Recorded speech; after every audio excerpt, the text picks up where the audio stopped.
With me, Lucas Normal, and Beefham. All right, lads. We're also here with musician Josh Kane Rice. How are we, mate? He's all right, boys. Yeah, I'm sound. Nice one for having me on. No problem, no problem. So we'll get started off with, you've got a single coming out soon. We'll get into that early. So what's it going to be called, and what's the inspiration about behind that? The song's called When We're Together. And to be honest, I've been speaking about the inspiration for the song a lot recently, and I can't put my finger on if there's a certain point or a certain thing, but the lyrics behind the song is just like when you're with somebody or in a certain place or with a certain thing, if you like, that feeling sort of like happiness doesn't seem to go away. Do you know what I mean?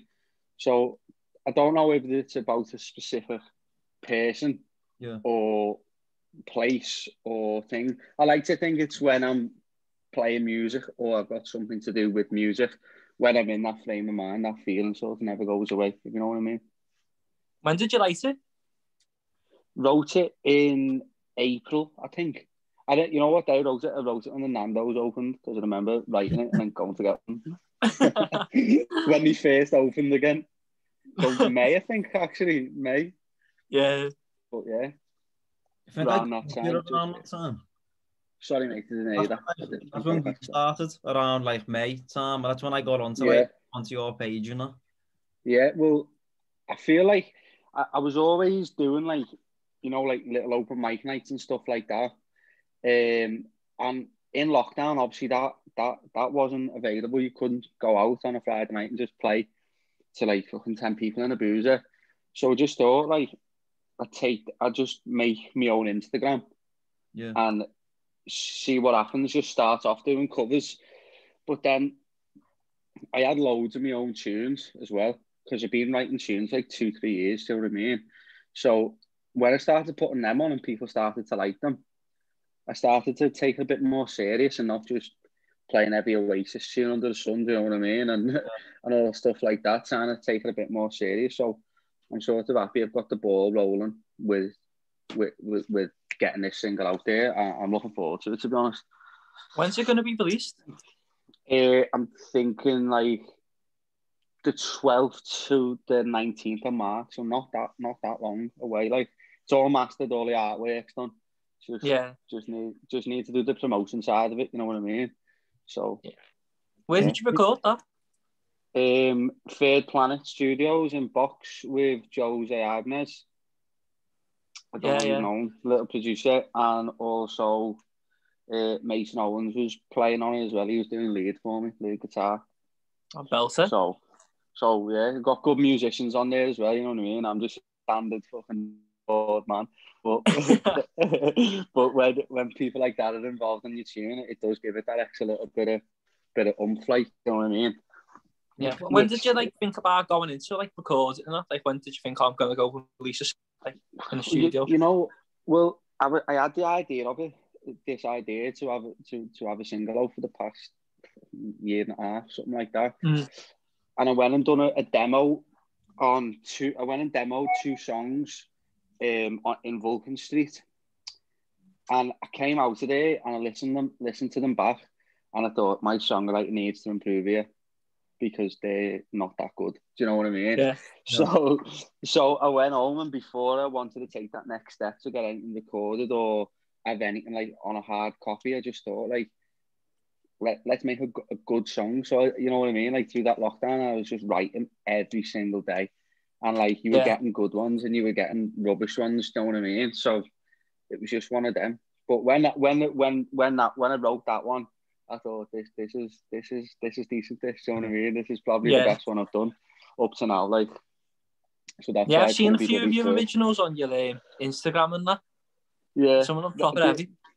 Yeah, I mean, nice one. I mean, I try and just write, like, it's mad. I always use the same, like, analogy as Noel Gallagher does. Like, if them songs are already there somewhere, you've just sort of got to go fishing for them. It's like, if you're not at the lake, you won't catch a fish. Whereas if I don't sit there with my guitar, I won't get a song. So the more you sit and just even writing, like, rubbish songs or whatever, there will come a time when you just bang, you get one. It sort of just clicks. Like the best songs that I've written, they've been wrote in like half an hour, then like without having any thought. Do you know what I mean? Yeah. What's like the method behind it though? Like, is there a certain way you go about it? Because some people say like you might go and have a little walk with like nature or something, and other people are just like nothing. Just when it comes to me and that, like Paul McCartney comes to him in dreams, doesn't he? Yeah, you can. Obviously, I think it's just life experiences. It could be something from your past. Do you know what I mean? That you try and incorporate into a song. Like I've sat there and wrote songs about me day in work. Do you know what I mean? And just like little stuff like that. But I think for me personally, the way I write is when, if, for example, there's been an event in my life, or I've been feeling a certain way, or I feel a certain way about a person, like that sort of thing. So to just try and bring them into a song, because I think music's a very good way to be able to express yourself as well. Do you know what I mean? Because it's hard to do so. But yeah, that's my method anyway. Just sitting there with the guitar and see what words I can sort of crumble together, and if they go well together, then it's a bonus. What sort of like bands and that like got you into music? Oasis, just like Oasis, full stop. Do you know what I mean? Like I was listening to like up until like the age like, I don't know, 15, 16, just listening to Radio City every day. Do you know what I mean? Just like proper chart music when I was like you do as a kid. Yeah. And then I went and sat in my mate's shed one day, and it was like summer. I think I was going into year 10, so like 15, and we just played the Masterplan album. And I was like, what's going on here? Like, why have I not heard this? I remember that the line, I was thinking, right, I'm going to start listening to these. On that lyric, all your dreams are made of strawberry lemonade, how to talk tonight. Yeah. I was like, how have I not heard this before? You know what I mean? So I'd say Oasis, and then obviously like the Stone Roses, and then like I was proper into the Stone Roses, and obviously the Beatles and all that. Yeah. But I wouldn't say that type of music influences my songwriting, though. Do you know what I mean? Yeah. Like, and I don't ever, like, obviously, like, because it's who you listen to, it might sound similar, but songwriting wise or like production wise, I wouldn't say it's like a rock, like I do rock music, which I think that is, isn't it? Alternate rock or whatever. I'm not really, I haven't gone down that road of that. It's like my stuff's quite like, I don't know, I'd say it's like pop, folk, like singer-songwriter sort of stuff, do you know what I mean? But why I started playing music and playing the guitar is purely down to listening to Oasis like for like fucking 14 hours a day. Do you know what I mean? Your favourite Oasis song? My favourite Oasis song changes every day. So what I was listening to Rock and Chair. I've listened to that a few times today. But my favourite one to cover is Whatever. I just think it's a proper heavy song. Yeah, and not many people cover it either. Not many people do actually cover that. Yeah, I've not heard many people anyway. Who do you prefer, Noel or Liam? I had a feeling you were going to ask me this, today. I was actually talking to this question with my dad the other day. Personally, I prefer Noel because of his songwriting ability. Like, but I think, I don't know, Liam's more of the man, isn't he? Like, I don't know, it's hard to pick between them. Like, you can't really say one or the other, but from a songwriter's point of view, I'd have to say Noel. But like, because I've seen Noel and Liam. I think I've seen Liam like twice or 3 times, and I've seen Noel like 5 times. And the way Noel sings them Oasis songs to the way Liam sings them, like, I'm mesmerised when Noel's singing them, because he's like, he knows what them songs mean. Do you know what I mean? Yeah. Not saying Liam doesn't, but Noel's got a much deeper understanding of what them songs actually mean to him. So yeah, Noel, swaying for Noel here, like, change them or I don't. I seen New some... solo stuff do you prefer? Knowles. Yeah, I'd probably say Knowles, you know. Knowles, yeah. Yeah, you know, boys, I disagree there. Do you, yeah? Only because, and like, I hope no one comes at me for this, but I don't think Liam writes his own stuff, does he? Correct me if I'm I wrong. don't think he does actually, because I've seen... No. What's that documentary called? Like, As You Were or something? As we are, or something like that, as we was. Like that. He sort of like... There's a lot of people in the studio with them, and you can, like, he's pointing at, like, stuff, like, and he sort of hints at the fact he has help writing the songs. Because he wrote he'll have the songwriting team, won't he? I think. Yeah. Which isn't a bad thing. Loads of people do that now, you know what I mean? But if you look at the songs that Noel Gallagher's wrote, just off the top of his head, you're like, wow, you've got to love him. I think, anyway. I think everyone's a bit like, they have their Oasis like phase, don't they, at the start when they get yeah. When you get past the top 40 music and that. So it's Oasis, isn't it? Is there anyone else that you're into? Like maybe from Liverpool or around our area, like? Like upcoming new stuff, or Either like anyone that you stuff. sort of like base yourself off, or even who you listen to now as well. I've been I listen to the Sonder quite a lot. Don't know if you know them. Yeah. The band from Highton, they're like, I think they're fucking sick, to be honest. They have some stuff, tunes, don't they? Yeah, some proper heavy songs. Was the last one Rolling the Dice? Rolling the Dice, yeah. I was bells to that. Yeah, they're a good band, like. But older stuff from Liverpool. It's just obviously you got the Beatles, haven't you?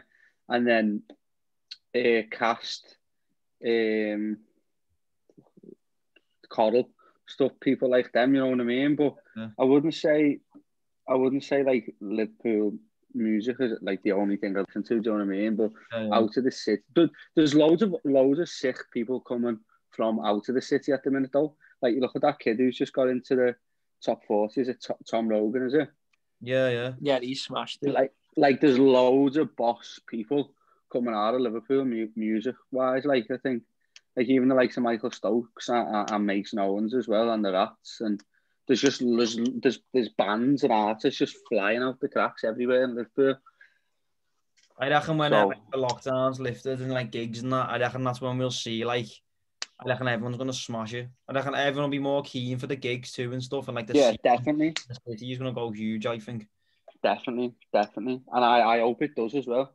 I hope it does because I'm going to be worming my way into that scene somehow. You know what I mean? What are your plans for post-COVID then with your music? Just gigging. Yeah. Just keep gigging and obviously record more stuff. So I've got another song ready to be recorded. I just need to book a date and get into the studio. And then, you know, if they go well, I'd like to do a little EP or something like that, and just see how it goes. You know what I mean? Like, I wouldn't want to sit here and say, "Oh, I don't know. I think it's going to go that well," because I think like the higher you aim, I think when you've got a mindset that you want to achieve good things and big things, I think they'll happen. So there's no point aiming low. You know what I mean? In my opinion, definitely. Anyway. Like I do want to do massive gigs one day, you know what I mean? Big, massive ones. I do want to sell out arenas and go and play Glastonbury. Like, that's what I want to do. But whether it happens or not, you got to put the work in, haven't you? Yeah. Do you reckon you'll always be by yourself, or do you ever think you'll sort of like have a band with you or anything? I'd like the idea of like Jake Bugg. Do you know what I mean? Yeah. Like it's Jake Bugg, and obviously when he plays live, he's got a full band behind him. Yeah, I think it gives a song a lot more energy and a lot more soul to the song. Do you know what I mean? Rather than like, don't get me wrong, I love playing acoustically, like I love it, but there's so much more to the songs that I know that I write that they just need a bit more something to them. Otherwise, they just sound like your average acoustic singer-songwriter song. Yeah. Yeah. What's the dream? You've just mentioned Glastonbury then, like, I think everyone says that, but like obviously apart from playing Glastonbury, is anywhere else you'd like dream to play? You know what? Not like I think about all the time, but just to be able to move from city to city, from country to country, with a guitar on my back, with a group of people who were into the same things as you. Even if it's just doing not little shows as such, but you know, not selling out arenas every night or every week, but like just being able to like say go on tour or you know what I mean, be able to make a living, off doing something you love, which I think is the aim. Like, but of course, yeah, I'd love to play Glastonbury. Love to go and sell out big fucking stadiums and do Glastonbury, but yeah. You're a red or a blue? A red, mate, unfortunately, at the minute. What? You don't want to play Anfield then? Nah, take that. I've played there, haven't he? So. Nah, pretty messing. Yeah, of course it would. Yeah. Love to do Anfield like one day, but they've got to start playing better before anyone gets back in there, mate. Jesus. I think what you've got on your side, though, like, certainly from doing the podcast and just, even how people have sort of helped us out in that, even though we're, like, we can't sing and we can't play guitar, so this is our little bit to do with the music scene. But, like, everyone does get behind you, and I think, like, as you've seen, obviously, with Tom Brogan and, like, the way everyone's, like, helped, like, Webster, like, Jamie, and, like, Rats, everyone like that. I feel like it's a good place to be in. You know, definitely. Yeah. Definitely, I see what you're saying. Like, you know, I think because this city is so, it's so like tight and together in regard to people doing well. Like, obviously, you do get some people being like, "Oh, they shite them," or like, "Why that shit," or whatever. But the majority of people in this city all stick together and like it when someone does well. You know what I mean? Which, in that respect, like people like me were trying to get themselves out there in like a pretty cutthroat industry. I think it gives you that much more of an advantage to start off with. Do you know what I mean? It gives that little pedestal. If there's people from your own city getting behind you in a city like Liverpool, I think you've got a good chance either way. Yeah, everyone's quite similar. Not everyone's the same, but like everyone's quite similar, I think, in the way they think here, and like they think like, oh, if he does well, and be like, if one of us does well, we all do well. Do you know what I mean? Yeah, and that's the thing, isn't it? Like that's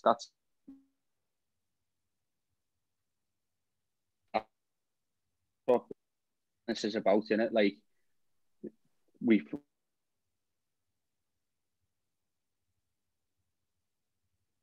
of people, like everyone likes to get behind each other, which like I said, I think that gives you a starting advantage to.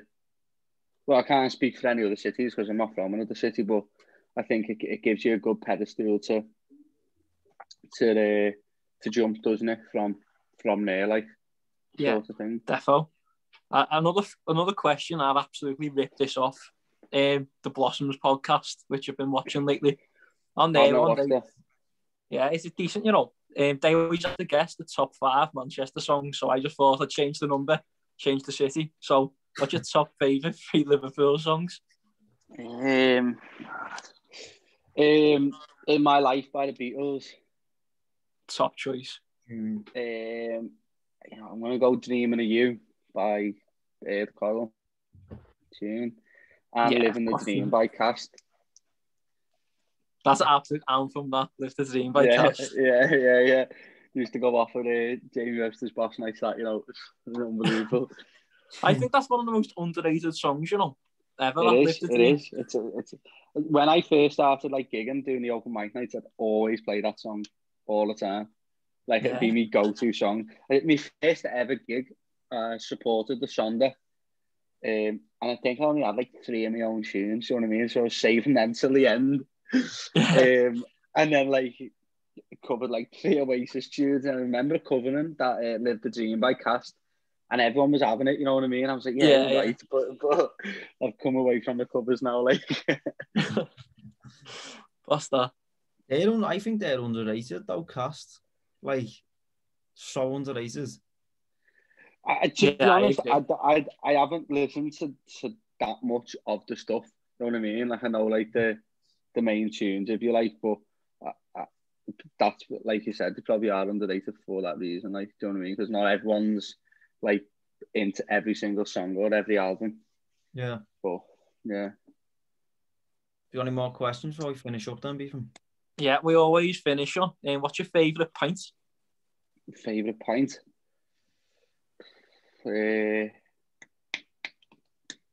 Oh, it's going to be a bit normal this summer. I'm going to have to go for a Peroni, you know. A pint of Peroni. Nah, it's normal for a reason, though, innit? You can't beat a pint of Peroni. Nah, you can't, like, can you? Most musicians know Guinness, you know. Guinness? Oh, you know what? Have you ever had a Camden? I do like Camden Ales Lager. Have you ever had that? Nah, I've never had that, mate. I've not had it myself, like. A few pints of that, mate, you like, you gone, like, on your ass, like, rocket fuel. Right, so that was Josh. When can you pre-save your tune? I'm gonna be sorting the release properly this week, so just stay tuned on my socials and stuff like that, and that will pop up, and then get pre-saving it, and then once it's out, you know, get behind me, get with it if you like it, you know what I mean. But even if you don't like it, you know what I mean. Just try and get behind it for me, yeah. What are your socials then, so people can go and follow you? Instagram and Facebook, it's just Joshua Kane Nice Music, and I haven't got Twitter. I should probably get one. Thanks very much for that, mate. Yeah, nice one, boys.